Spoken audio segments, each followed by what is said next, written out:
بسم اللہ الرحمن الرحیم۔ شیخ الاسلام مفتی تقی عثمانی صاحب دامت برکاتہم کی طرف سے تحریری طور پر تفصیل کے ساتھ جس ترجمے کے متعلق اظہار برات کیا گیا ہے، پہلے ہم مختصر انداز میں اس کا تعارف آپ کے سامنے پیش کرتے ہیں، پھر شیخ الاسلام کے تحریری فتوے میں سے چند اہم باتیں آپ کی خدمت میں پیش کی جائیں گی۔ یہ ترجمہ متفقہ ترجمہ قرآن حکیم کے نام سے چھاپا گیا ہے، جو کہ در حقیقت صرف ترجمہ نہیں ہے اور در حقیقت متفقہ بھی نہیں ہے، جیسا کہ شیخ الاسلام کی تحریر سے یہ بات واضح ہو جائے گی۔ اس لیے اس کو نام نہاد متفقہ ترجمہ قرآن حکیم کا نام دیا جائے تو بجا ہوگا۔ اس نام نہاد متفقہ ترجمہ قرآن کے ٹائٹل پر یہ دھوکہ بازی کی گئی ہے کہ یہ ترجمہ پاکستان کے تمام مکاتب فکر کے دینی مدارس اور جامعات کی تنظیمات اور وفاقوں سے منظور شدہ ہے،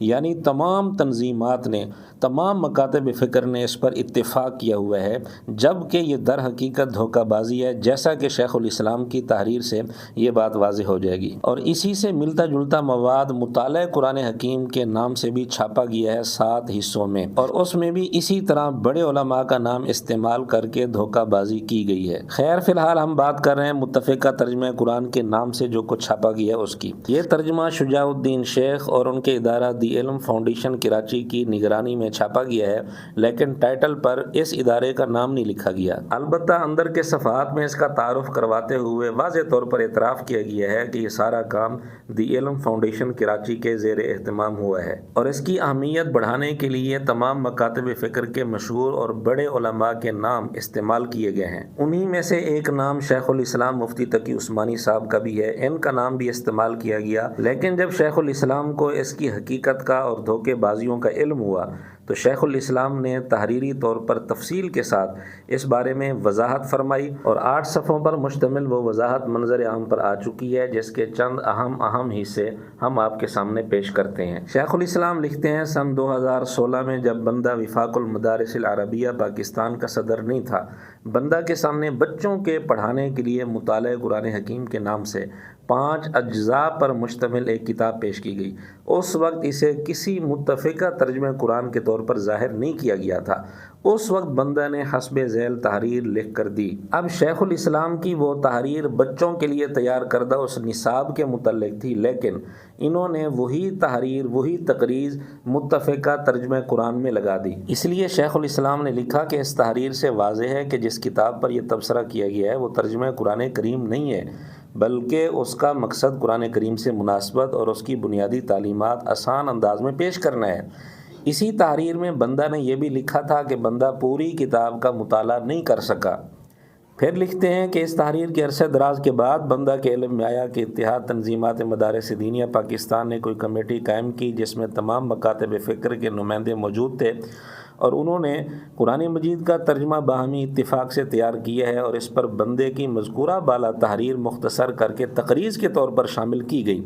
جس سے یہ تأثر بنتا ہے کہ متفقہ ترجمہ قرآن حکیم کے نام سے جو کتاب شائع ہوئی ہے، بندہ نے اس پر تقریض لکھی ہے۔ یعنی شیخ الاسلام فرمانا چاہتے ہیں کہ انہوں نے یہ تأثر غلط دیا ہے، میری تقریض کسی اور کتاب پر تھی، انہوں نے کسی اور کتاب کے ساتھ جوڑ دی۔ لیکن اس موقع پر شیخ الاسلام نے پھر وضاحت کیوں ضروری نہیں سمجھی، وضاحت کی ضرورت محسوس کیوں نہیں کی؟ اس کی وجہ لکھتے ہیں کہ چونکہ کمیٹی نے اس ترجمے کو منظور کیا تھا، اس لیے میں نے اس وقت کسی وضاحت کی ضرورت نہ سمجھی۔ لیکن پھر لکھتے ہیں کہ اس کے بعد یہ بات سامنے آئی کہ اس ترجمہ پر حاشیہ میں غیر ضروری طور پر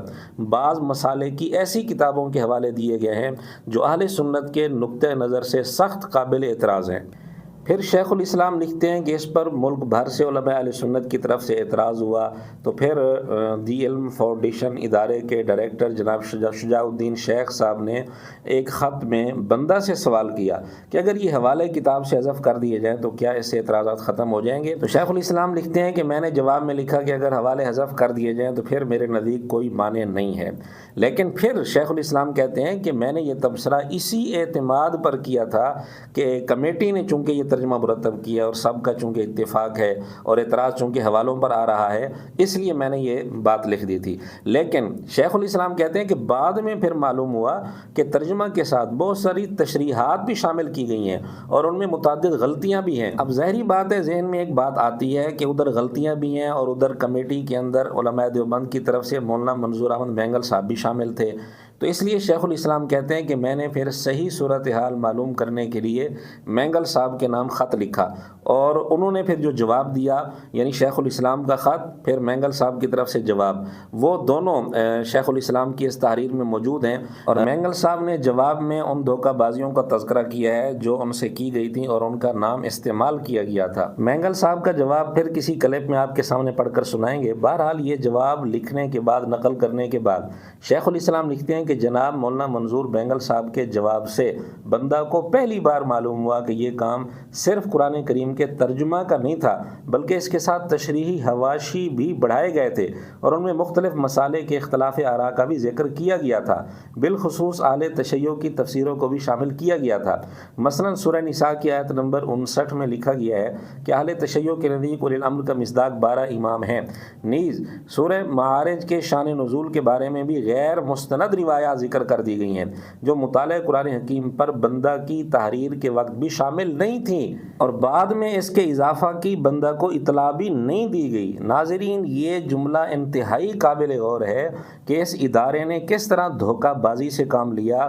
شیخ الاسلام کا نام استعمال کیا، ان کی تحریر کو استعمال کیا، لیکن اپنی طرف سے کوئی چیزیں بعد میں بڑھا دیں اور ان کی اطلاع شیخ الاسلام کو نہیں دی گئی۔ خیر، پھر شیخ الاسلام لکھتے ہیں مولانا منظور احمد مینگل صاحب کے خط سے یہ بات بالکل واضح ہے کہ یہ کتاب اس معنی میں متفقہ نہیں ہے کہ سب لوگ اس کے تمام پہلوؤں پر متفق ہوں، بلکہ جگہ جگہ مختلف مسالک بالخصوص اہل تشیع کی مختلف آراء ذکر کی گئی ہیں۔ لہذا بندہ پر جو تاثر تھا، یعنی شیخ الاسلام کہتے ہیں میں نے جو ایک تاثر لیا ہوا تھا کہ سب مسالے کی متفق علیہ کتاب ہے، وہ تاثر قائم نہ رہا۔ جی ناظرین، اس لیے ہم نے شروع میں عرض کیا تھا کہ شیخ الاسلام کی تحریر سے یہ بات واضح ہو جائے گی کہ یہاں متفقہ کا جو لفظ لکھا ہوا ہے حقیقت میں یہ متفقہ ترجمہ قرآن کریم نہیں ہے، بلکہ نام نہاد متفقہ ہے، در حقیقت یہ متفقہ نہیں ہے۔ اگر کوئی یہ کہے کہ ترجمے پر تو اتفاق ہے تو سوال یہ ہے کہ پھر صرف ترجمہ ہی چھاپنا چاہیے تھا، ترجمے کے نام سے پھر مزید اس کے اندر چیزیں ایڈ کیوں کی گئیں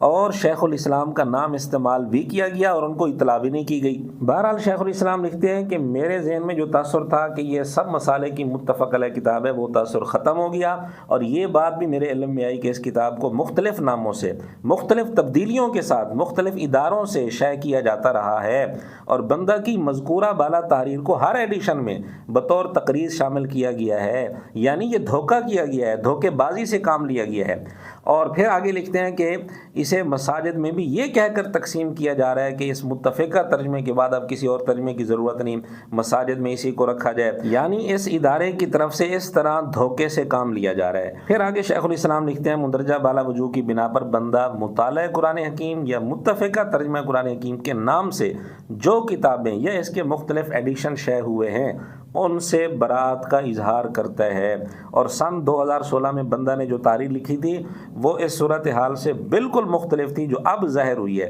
لہٰذا اب میری وہ تحریر مطالعہ قرآن حکیم یا متفقہ ترجمہ قرآن حکیم یا کسی اور نام سے یا کسی اور ترتیب سے کوئی کتاب شائع ہو، میری وہ تحریر اس میں ہرگز شامل نہ کی جائے۔ جی ناظرین، اب اتنا واضح طور پر اظہار برات کے بعد بھی اگر اس ترجمے کو اہمیت دینے کے لیے، اس کی اہمیت پیدا کرنے کے لیے لوگوں کے سامنے اگر شیخ الاسلام کا نام لیا جاتا ہے اور ان کی تحریر کو استعمال کیا جاتا ہے تو اس سے بڑی دھوکہ بازی کیا ہوگی؟ کم از کم عام لوگوں کے سامنے تو یہ بات واضح ہو جانی چاہیے کہ انہوں نے کس طرح متفقہ ترجمہ قرآن کا نام دے کر کس طرح دھوکہ بازی کی ہے اور بڑے بڑے لوگوں کے نام کس طرح دھوکے سے استعمال کیے ہیں۔ اور اسی تحریر کے آخر میں شیخ الاسلام لکھتے ہیں کہ جس انداز میں اس ترجمے پر کام کیا گیا ہے کہ مسالے کو زبردستی ترجمہ یا تشریح میں شامل کیا جائے، بندہ کی رائے میں مفید نہیں ہے۔ اس لیے شجاع الدین شیخ اور ادارہ دی علم فاؤنڈیشن کراچی سے ہماری گزارش ہے کہ شیخ الاسلام مفتی تقی عثمانی صاحب کا نام اس انداز میں دھوکے کے ساتھ غلط طریقے سے استعمال نہ کیا جائے۔